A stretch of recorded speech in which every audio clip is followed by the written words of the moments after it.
In September 2012, the documentary Sculptures of Maizu won first prize in the International Handicraft Film Competition. Only 20 minutes long, this documentary records the work of the sculptors in Zhongsha Monastery in Maizu, Sichuan. The documentary was praised by the jury for its depth and the skill of the sculptors it depicted. The person behind that documentary is Dawa Drolma, a young Tibetan woman from Maizu with no previous experience filming whatsoever.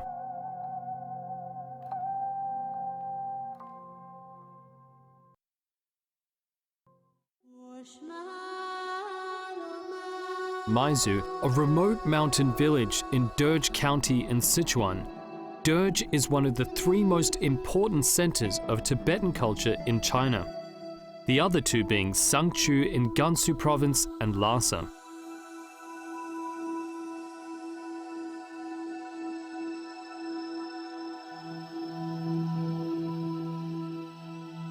These highlands are home to a rich culture full of myths and legends. The name Maizu comes from the Tibetan name for the Maichu River basin.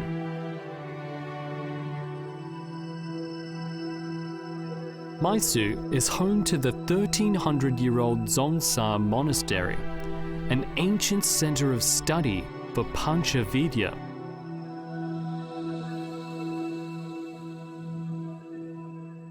Panchavidya is the 5 sciences of ancient India.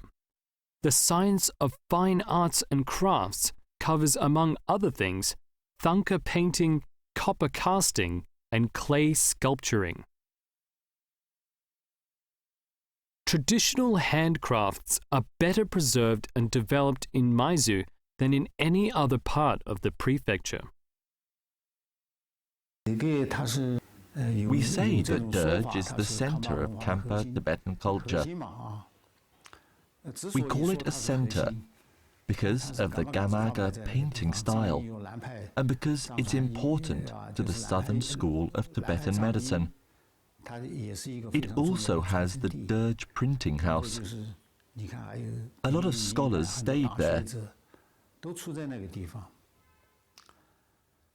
So crafts were very developed there.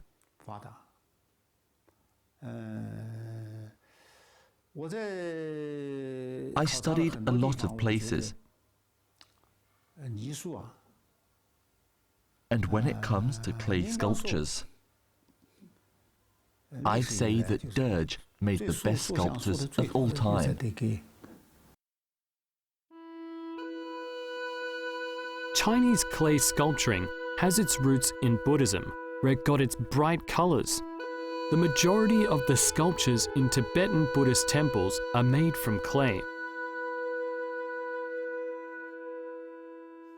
Some tower 20 meters above the ground, others only a few centimeters, all with perfectly carved, lifelike expressions.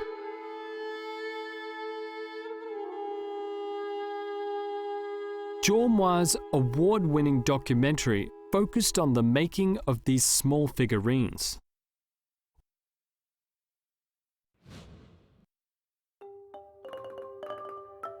Chinese sculpturing has a long history. The handmade, sometimes colored figurines usually show people and animals. Because they can be viewed from many different angles, they are often more lifelike than other crafts like oil painting, paper cuts, and reliefs.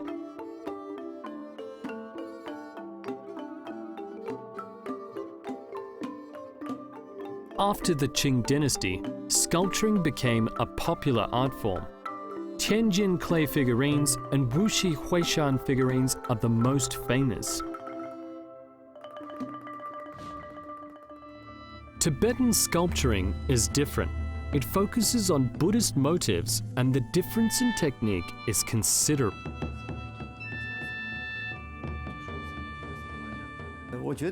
I think the Tibetan tradition, that is, in the Tibetan areas, has three elements. One is the Indian and Nepalese Buddhism. Its original elements, the sculpting.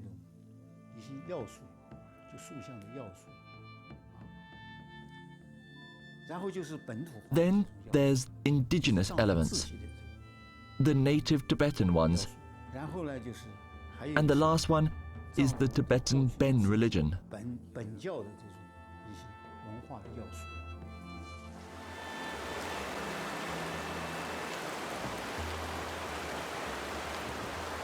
There used to be a sculpture master in Maizu, but he didn't teach his skill. When he died, the art was lost.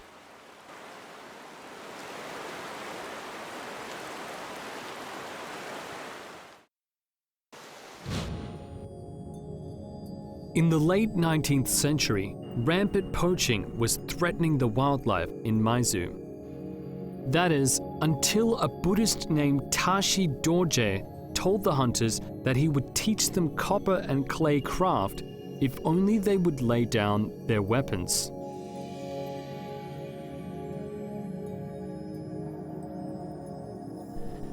From then on, Maizu has traded its hunters for craftsmen, and the copper and sculpturing crafts have been preserved.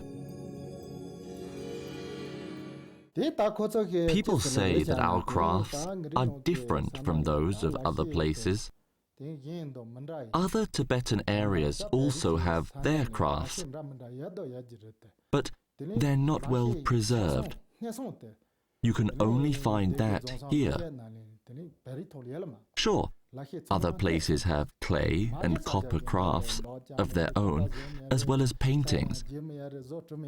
But Zungza Monastery is the most famous, because Master Jamyang Khensi Wangpo vowed to preserve these crafts.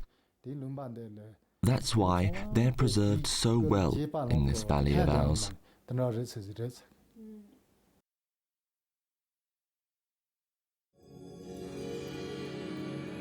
After many monks and old craftsmen left Maizu during the Cultural Revolution, the crafts slowly began to disappear.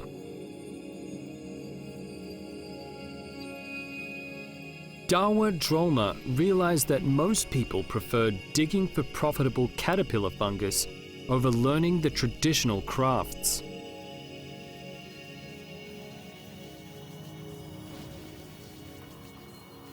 Why did I make that documentary? I figured that if the craft disappeared, at least there'd be something to show that it once existed.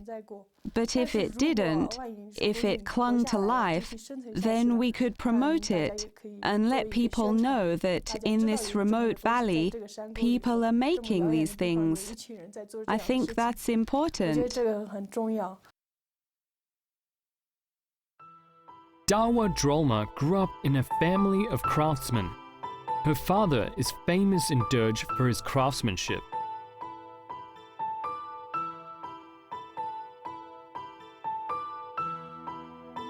Dawa Drolma's father, Shale Nima, has learnt copper casting and pottery for 30 years.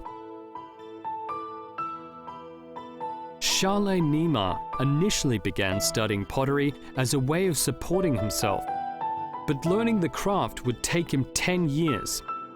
Although it was a tough education, he still fondly remembers his teacher's words, "Pottery figures bring the clay to life."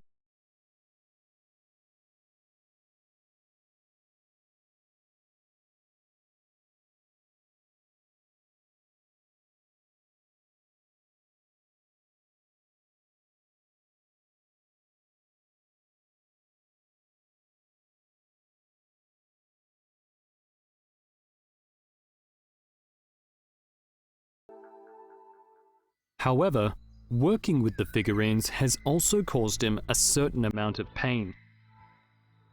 Every time he gets the proportions slightly wrong, he remodels the figurine until he gets it right.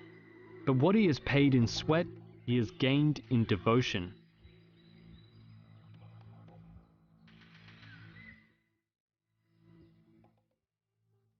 His son, Dawa Drolba, has been his apprentice since he was a child.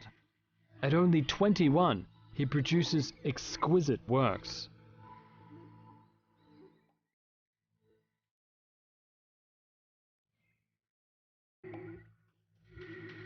The details and fine lines bring Charles Nima's copper Buddha statues to life. But making each of these statues requires more than a dozen steps. The first and most important of which is making the clay mold.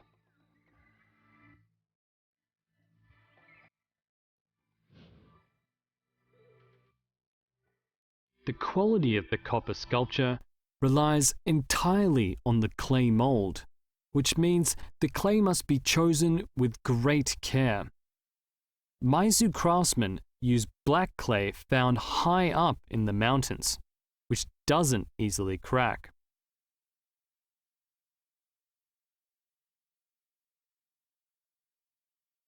According to Charles Nima, it used to take a day to transport the clay to Maizu on horseback. The excavation was a perilous process, as good clay could often only be found 10 meters underground. Because of this, Charles Nima sometimes uses fine white clay from Chengdu, which also produces good sculptures.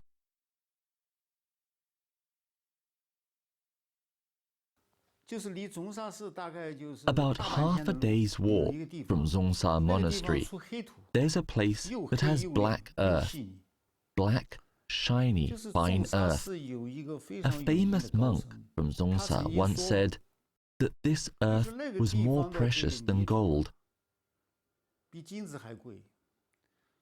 It was perfect for sculpting, so the locals have taken very good care of it. After the black soil is brought back, it is dried until it resembles pieces of coal. This is what makes it stand out.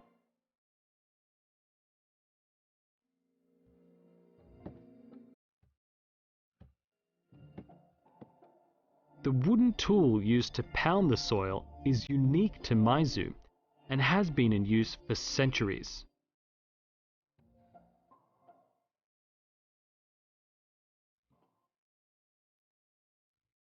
Before it is mixed with water, the black soil is sieved to remove impurities.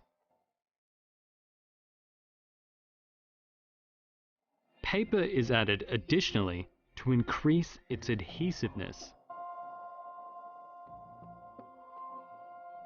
After the mixture has been beaten repeatedly, the clay is ready to be packed in oilcloth and stored.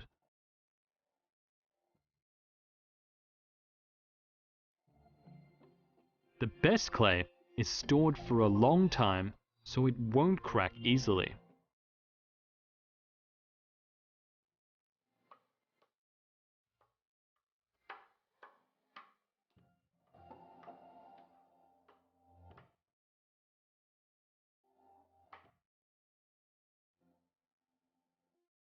When they make pottery, they go into the mountains to choose the most adhesive earth.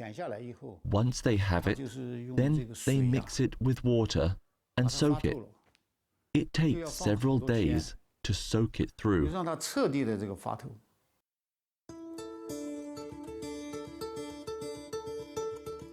Most sculptors use a small wooden board to prop up their sculptures. The work usually begins with the lotus-shaped base. Each sculpture has to be made strictly according to ratios set by Tibetan Buddhism.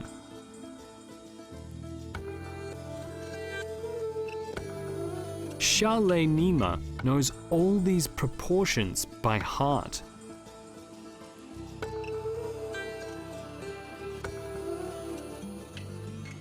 The proportions Xiaolei Nima has to follow are written down in the Tibetan script Utterances on Image Making and Iconometry. The script focuses on basic measures, descriptions of the features of the different images and bodhisattvas, and detailed discussions on the different body parts of the images. It uses everyday objects as measurements, which allows the reader to easily remember and master them. When describing the different body parts, it uses examples from nature. For example, it will compare an eyebrow to the half moon, toes to lotus petals, and a person's back to a lion.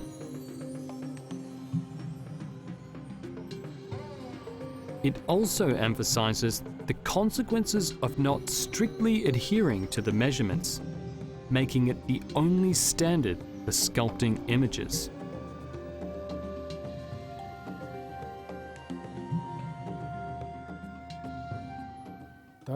First of all, you have to pay attention to proportions. The head has its own standards, like the face, neck, throat, and so on. It has to be clear. Then there's the proportions of each individual image. The Buddha has his measurements. Guan Yin has his. All of them do. The hardest part is the head. Feet, eyes, and hands are also very important. You don't need to know a lot of Tibetan to learn it. The teacher will instruct you.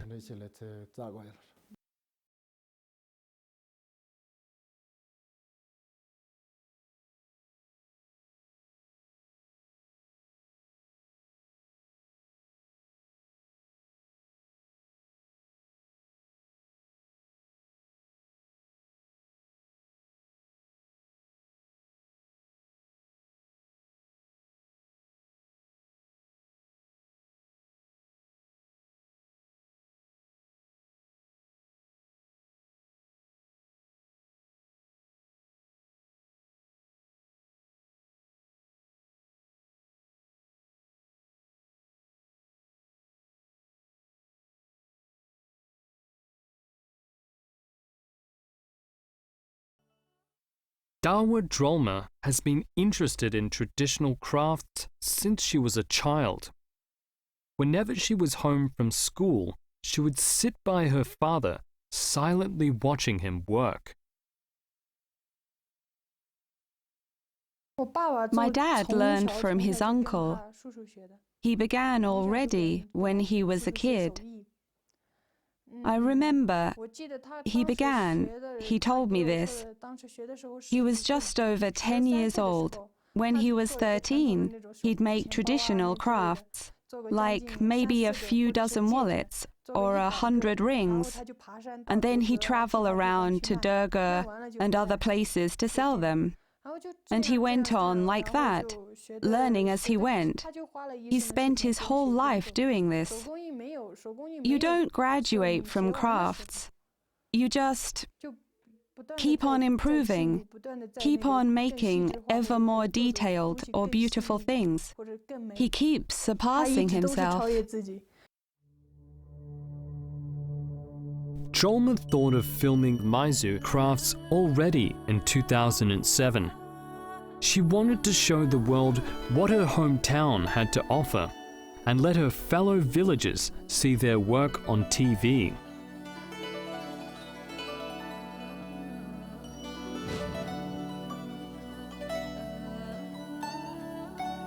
Dawa Drolma was still in university in 2007 when her professor urged her to write a book about Maizu folk songs. However, after almost a month of interviews, Drolma realized that the Tibetan folk songs had all but disappeared. I spent more than 10 years studying, but I think I learned more staying here. I spent the last 3 years gathering material on folk culture and songs and so on. I think we're all hooked on progress, science and modern things. But I realized that we have all these things around us, yet we ignore them. Egged on by her professor, Drolma decided to film what she knew best, her father's sculpting.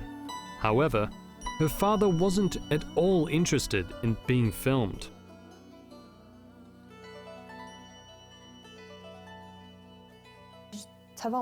I wanted to interview my father because he grew up with sculpting and he's an expert. But he refused, and I couldn't force him. The whole family tried to convince him, but he still wouldn't do it. He said he'd be too embarrassed. Then I asked a monk who also makes sculptures, but he was also shy. He said he wasn't good at talking and he'd be embarrassed too. In the end, I had to force my brother to talk a bit about sculpting. He'd been studying with Dad for about 3 years already. He knew a little about it, so I interviewed him instead.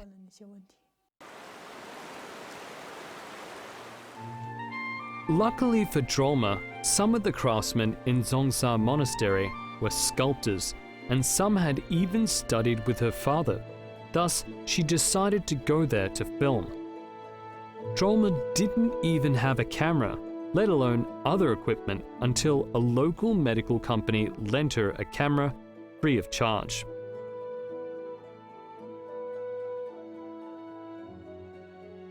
Although the tripod was damaged, it was the best camera Drolma had ever operated.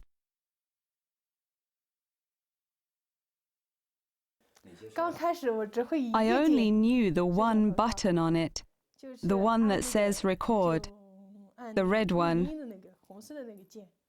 That was it. I could adjust the lens and focus on a photographic camera. That was all I knew. Other things, like how to focus or how to zoom, it took me maybe 4 days to find out about those functions. I'd never used an expensive camera like that before. I was afraid even to touch it, so I only used those few functions. Drolma planned to film the making of the copper sculptures. But seeing as clay sculptures were the first step and she was on a tight schedule, she began with clay. The first sculptor was a monk.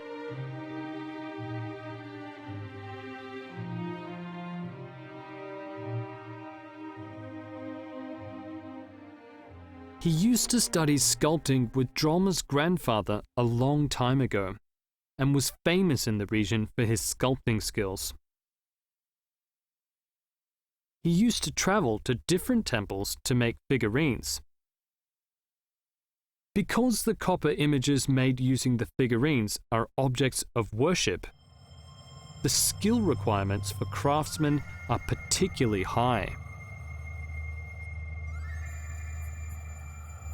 Drolma would move around him to find good angles. The fact that she sometimes had to stand above him led to objections from others in the temple.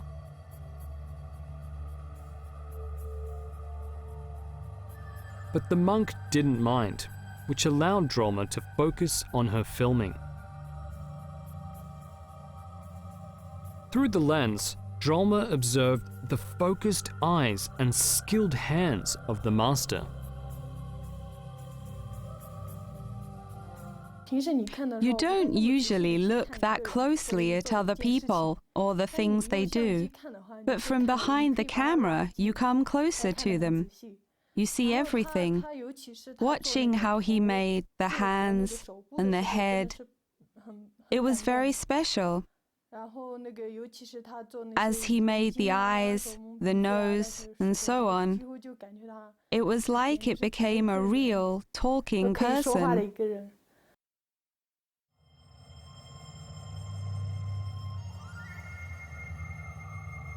First, the clay is shaped into a rough base. Then details are carved out using metal tools, while surfaces are smoothed out with wooden tools. Decorations are made and attached separately. Small wooden sticks support the hands and head. If the figurine has its hands raised, the sticks are necessary to prevent the clay from collapsing under its own weight.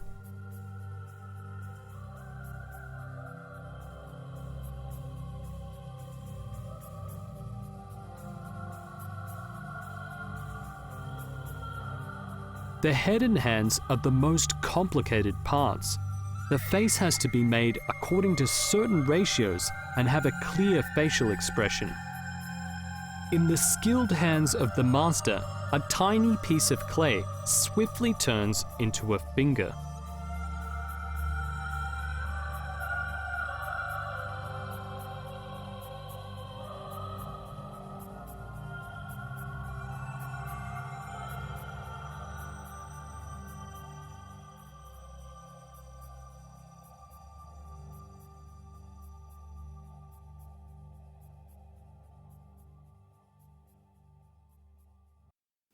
I watched them from the sidelines, learning how to make a hand, things like that. At first, I didn't know how to use the camera. Instead, I sat with him to learn. He taught me how to shape the clay and told me which things he liked. Then I'd look at the sculptures through the camera, as if it was my own eyes. And they told me that what's so unique about these crafts, what's so special about them, is the details.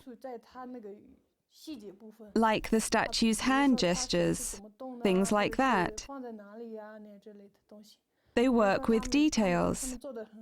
If you don't look at the things they make through their own eyes, then you won't see these things. Only they will know. While she filmed, the monk silently focused on his work. It takes almost 2 weeks to finish one sculpture, but becoming an accomplished sculptor takes more than a decade.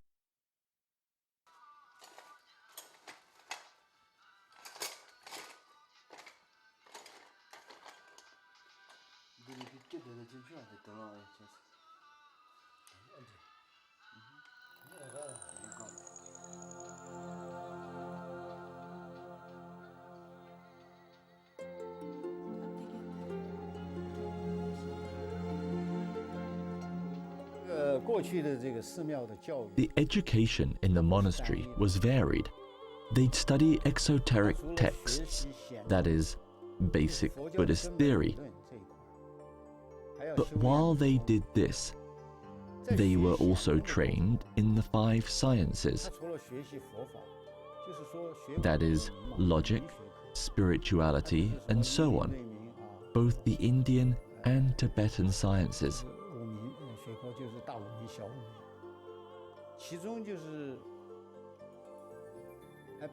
They include medicine, astronomy, architecture, and fine arts. All of that. So the famous monks in a monastery were often not only painters, but sculptors and doctors, as well as scholars. Their education made them good all-rounders.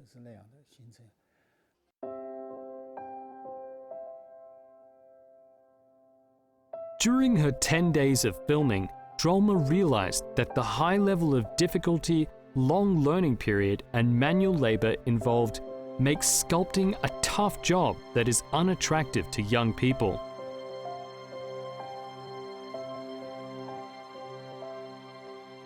Many sculptors that have worked for years own nothing but a little butter tea, their tools, and an old radio.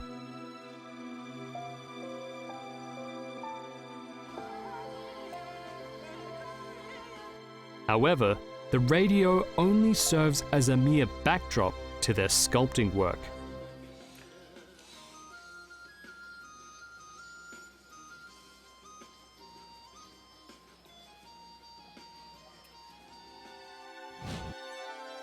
Drolma decided to finish the story about the sculptor's hard work as quickly as possible.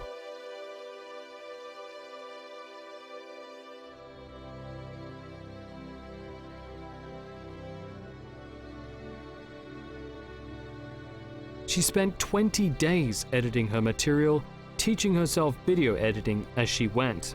Just when her film was complete, her professor contacted her and encouraged her to participate in an international handicraft film competition in India. Although Drolma submitted her film, she didn't think much of her chances of winning.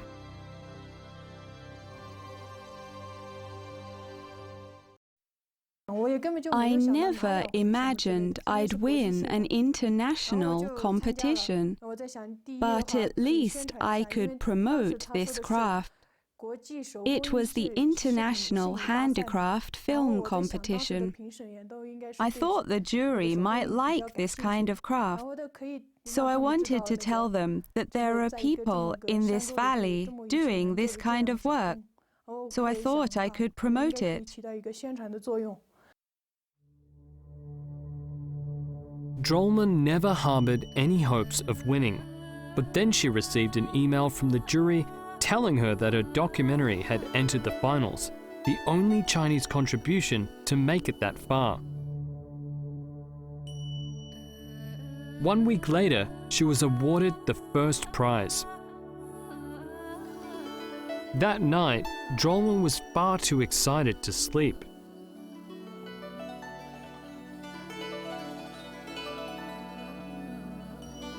She knew that, rather than her limited skill and experience, it was the traditional craft and the craftsman that had moved the jury.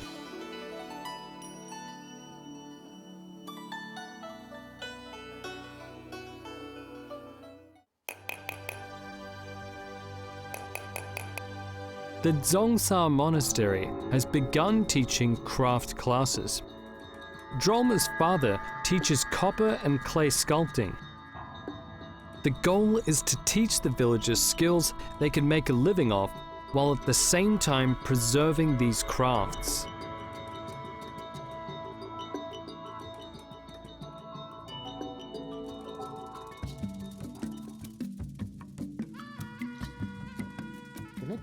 I've become the teacher now. I haven't left town in search of profit.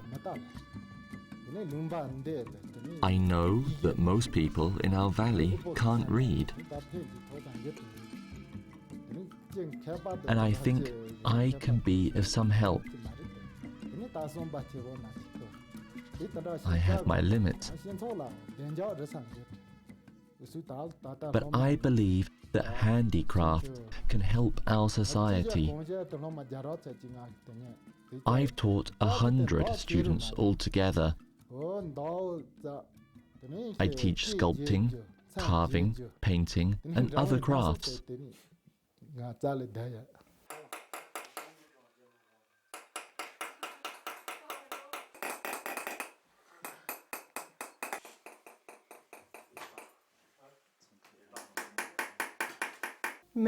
I think all crafts should be recorded. Each and every one of them is a treasure. I'm in love with the culture here, including every person, every culture, every blade of grass, and every drop of water. So I want to share it with everybody. I want to show more people the beauty we have here.